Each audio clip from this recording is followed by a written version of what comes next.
السلام عليكم، معاكم آلاء طارق. النهارده هنعمل روتين تنظيف حمامي الجديد، وبرده هنعمل جولة بسيطة كده وتبس في حاجات معينة غلطت فيها. الهدف من الفيديو ده اولا ان تشوفوا مفضلاتي من ادوات التنظيف اللي بحب استخدمها دايما، والحاجات اللي فرقت معايا كتير، وكمان بعض الخلطات اللي بستخدمها لتلميع حنفيات الحوض واي حاجة ستانلس.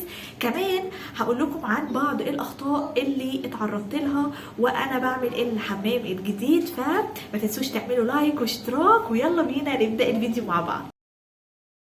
اول حاجة بحب ابدأ من فوق لتحت في تنظيف التويلت، وباخد الجزء بتاع البانيو الاول لانه ده اللي بيكون واخد الكورنر عندي. انا نسيت اقول لكم انه ده حمام جديد، يعني انا لسه عامره للحمام. ان شاء الله لو حابين يكون الفيديو اللي جاي يكون في مقارنة ما بين الحمام القديم والحمام الجديد حاليا. طبعا فرق شاسع جدا. الحمام القديم كان ستايل قديم وكان براند تاني خالص اقل بكتير من ده. يعني باختصار هو الجديد ده كله من كيلوباترا. لو حابين تعرفوا الأسعار وتعرفوا يعني رأيي في الماتيريالز والتعامل مع شركة كيلوباترا، ممكن تكتبوا لي في الكومنتس تحت، وإن شاء الله الفيديو اللي جاي أقدر أرد عليكم فيه. الديزاين كله بنفس الشكل ده كان معروض في المعرض. ما غيرتش الحنفيات بتاعت او اللي هي الصنبور، يعني اللي مش عارف يعني ايه حنفية لو حد مش من مصر. اللي هي الحاجات الاجزاء الستانلس اللي بتكون موجودة في الحمام، ما غيرتهاش لان هي كانت ايطالي، ويعني ما احتجتش ان انا اغيرها. وزي ما انتم شايفين هو الجزء بتاع الحنفيه اللي تحت ده هو ده قديم، لكن وحده الدش كلها هي اللي جديده. فزي ما انتم شايفين بالخلطه اللي انا عملتها دي، رجعت الجزء القديم زيه زي الجديد بالظبط، ويمكن احلى كمان. بقى بيلمع زي الجديد بالظبط. الخلطه عباره عن ايه؟ انا بحط في سبراي عندي فيري او اي مسحوق اطباق. انا هنا كنت بوريكم الدش ان هو فيه درجتين، درجة للسماعة اللي بتتحرك المتحركة، ودرجة اللي هي بتاعة الدش الثابت. مهم قوي ان يكون في عندكم الاتنين. في بتبقى السماعات اللي هي المتحركه دي بتتباع لوحدها، لا مهم قوي يكون عندكم الاتنين مع بعض، بتفرق كتير. المهم الخلطه عباره عن اي مسحوق اطباق عندك، مسحوق اطباق فيري، فيبا، بريل، اي مسحوق اطباق. انا استخدمت هنا بريل مش فيري، تمام، بريل. وبحط بكميات متوازنة نفس الكميات، يعني مثلا لو هنقول كوباية يبقى كوباية من مسحوق الأطباق أو بريل، وكوباية من مسحوق الملابس. أي مسحوق ملابس عندك، جل طبعا، يعني يفضل جل عشان لو باودر هيتراكم في القاعدة بتاعة السبراي وممكن يضايق وما يطلعش من الفتحة بتاعة السبراي نفسه. فيفضل ان هو يكون جل. انا استخدمت، كان عندي اوكسي فاستخدمت اوكسي جل، هو ريحته كمان حلوة. تمام، يبقى كوباية من مسحوق الاطباق، وكوباية من مسحوق الملابس، وكوباية كلوروكس. كلوروكس، اي كلوروكس عندك، كلوروكس ابيض، كلوروكس الوان. انا استخدمت كلوروكس الابيض العادي خالص اللي بننضف بيه التنظيفات العاديه بس. وحطيتهم في زجاجه واحده ورجيته كويس، وبقيت برش بيه على الستانلس. طبعا مش بستخدمه كل يوم لان هو فيه كلور، ولكن ده للتنظيف الاسبوعي، التنظيف العميق للتويلت. ده كان تنظيف عميق مش بس اسبوعي، هو كان التويلت لسه خلصان كتركيبات وكده، كان بيحصل تركيبات وكان في تخريم بالشنيور وكده، فهتلاقوا شوية فيه تراب وانا بنظف. لكن ده التنظيف يعني ممكن ده يكون زيادة شوية، ولكن هو في الأسبوعي هنعمل نفس الحاجات دي كلها. ممكن ما تاخدش نفس المجهود بتاعي هنا، لأن هنا كنت محتاجة أنظف التراب، وكان فيه طوب وزلط وحاجات كده محتاجة أن أنا أشيلها. بس المهم انا ما احتجتش ان انا اجيب بانيو كبير، وفي نفس الوقت انا كنت محتاجه بانيو. يعني كان ممكن جدا ان احنا نعمل وحده سكيوريتي اللي هي بتبقى وحده على الارض على طول، او بيجيبوا لها مثلا بانيو قدم. انا ما حبيتش كده خالص. ليه اكتر من سبب. اول حاجه طبعا غسيل البطاطين واللحافه والكلام ده انا مش بحب اطلعهم بره الدراي كلين او حاجه. فلما بنيجي نغسلهم من سيزون لسيزون مثلا، طبعا محتاجه بانيو، لانه مهما جبت غساله في بطاطين بتبقى تقيله جدا، مفيش غساله تاخدهم، يعني ممكن تبوظ الغسالات حتى لو غساله اللي هي الفوق اوتوماتيك الكبيره دي. فلا بيبقى في بطاطين وزنا وحجما كبيره، فلازم تتنقع في البانيو. تاني حاجة، اللي انا عندي اطفال، فلما بيحبوا ياخدوا دش يعني بيحبوا يقعدوا يلعبوا في البانيو شوية وكده، يعني ما حبيتش ان انا احرمهم من القصة دي.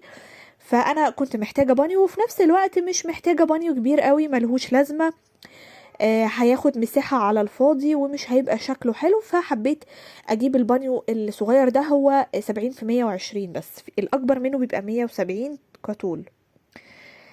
بس طبعا حبيت جدا ان كل حاجه تبقى لونها ابيض.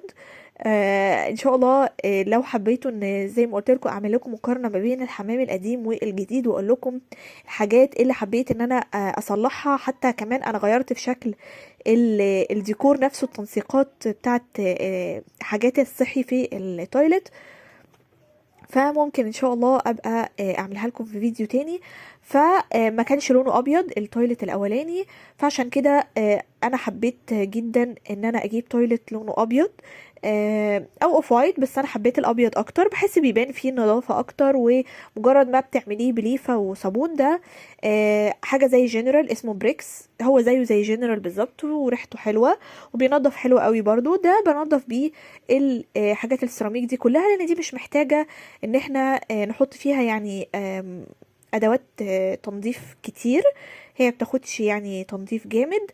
لكن الستانلس بنبقى عايزين نرجع له اللمعه، فبرضو حطيت على الحنفيات الستانلس نفس الخلطه اللي قلت لكم عليها، اللي هي عباره تاني عن مسحوق اطباق ومسحوق ملابس، وعليهم كلوروكس، كلهم بنفس الكميه. كمان في منتج كويس قوي ممكن ابقى اقول لكم عليه في فيديو جاي، اسمه سف. بيبقى منه سبرايهات، برضو في منه لتنظيف الباثروم الحمامات، وفي منه للمطبخ وكده، برضو حلو قوي، بس للتنظيف اليومي السريع. يعني هو تطبخي بخيتين كده وتمسحي وخلاص. لكن دي زي ما قلت لكم علشان كان في عمال عندي وكان في تراب وهكذا، فكنت محتاجه ان انا اعقم كويس قوي والحاجه ترجع جديده. فعلشان كده استخدمت الخلطه اللي فيها الكلوروكس. بس هنا زي ما انتوا شايفين اهو في طوب وحاجات، بدأت ان انا المها الاول علشان ما تنزلش في البيبة وتسدها لي. بالمناسبة عايزة اقول لكم برضو على حاجة في البيبة، او اللي هي المصفى يعني اللي بتبقى في الارض. طبعا احنا عارفين انواع دي اللي هي بتنزل ميه عادي وكده. النوع اللي انا جبته هو نوع بيبقى فيه زي حاجه اسمها بلف كده، ان هو مش يعني مش بيخرج ميه لو حصل لا قدر الله طفح مثلا في مواسير العماره، او يعني حصل اي شيء في المجاري نفسها بتاعه الصرف، ما يخرجش الميه يدخلها لي على التويلت، لان ده حصل لي في اول جواز. كان طبعا الصرف قديم، فلما كان حصل طفح، حصل لي غرق لي الشقه وغرق لي الحمام وكده. لا، النوع ده بتاع البيبه اللي جبته هو بينزل ميه بس وبيقفل، ما يخرجش، ما يطلعش روايح من بره، ما يطلعش حشرات يعني لا قدر الله، وهكذا. بس هنا خلاص طبعا انا عملت كل حاجه بليفه، حتى السيراميك زي ما قلت لكم هي كل حاجه جديده، مش محتاجه دعك كتير، وفي نفس الوقت هي يعني نظيفه، فما حبيتش ان انا استخدم لها فرشه او كده اجرحها، مش محتاجه كده ابدا. فكله استخدمت له الليفه اللي هي بتبقى جزء سفنج وجزء لونه اخضر كده، بتبقى خشنه شويه وفي نفس الوقت ما تجرحش. بس وبدأت اخد منطقة منطقة، خلصت البانيو وبعدين دخلت على الحوض، واخر حاجة بروح ناحية التويلت. هنا بقى الحنفيتين اللي انتوا شايفينهم دول، واحدة بتاعة المحبس الداخلي للحمام، والتانية دي حنفية اللي ممكن استخدامها للخرطوم وكده. انا كنت افضل جدا ان الحنفية دي تكون اوطى من كده شوية، بحيث لو حد مثلا حابب يعني يغسل رجليه بس او كده، ما تبقاش عالية قوي كده، لان مجرد ما هفتحها خلاص بتطرطش في كل حتة، ان طبعا هي عالية قوي عن الارض. طبعا هي كان هدفها ان هي تتعمل علشان يتركب فيها خرطوم لو عايزه انضف سجاد، او لو عايزه اطلع الخرطوم ده انضف بيه اي حاجه بره في الشقه. فهو ده كان الهدف منها، ولكن برضو انا كنت افضل ان هي تكون يعني منخفضه عند الارض اكتر من كده. بس طبعا الليفه اللي استخدمت بيها التويلت دي خلاص مش هستخدمها تاني، هرميها وهستخدم واحده تانية. من المعطرات اللطيفة قوي برضو للشقة او للتويلت هو معطرات فريدة، اكيد سمعتوا عنهم كتير قوي. بروايحهم المختلفة فعلا رائعين، بيقعدوا فترة كبيرة جدا وسعرهم يعني حوالي 22 جنيه ولا حاجة، وبتقعد فترة كبيرة. فانا جربت منهم روايح كتير، عجبني قوي ريحة العود لان انا بميل قوي روايح البخور والروايح الشرقية. ريحة العود جميلة جدا، في برضو ريحة الياسمين حلوة قوي لو يعني حابة ريحة ورود وكده. هو كل الروائح بتاعتهم حلوة بصراحة. في كمان تقريبا بريحة النظافة، بس يليق اكتر اللي بريحة النظافة ده للتويلت، لكن روائح العود والياسمين وكده حلوين قوي للشقة. بس هنا فكرة الدش الجانبي برضو اللي بتبقى جنب التويلت دي مهمة قوي، تنفع برضو لو خاصة لو عندك اطفال وكده، بتفرق كتير يعني. بس بالنسبة لفيش الكهرباء في برضو نوع جديد اللي هو بيكون الفيش بتاعته مش مفتوحة.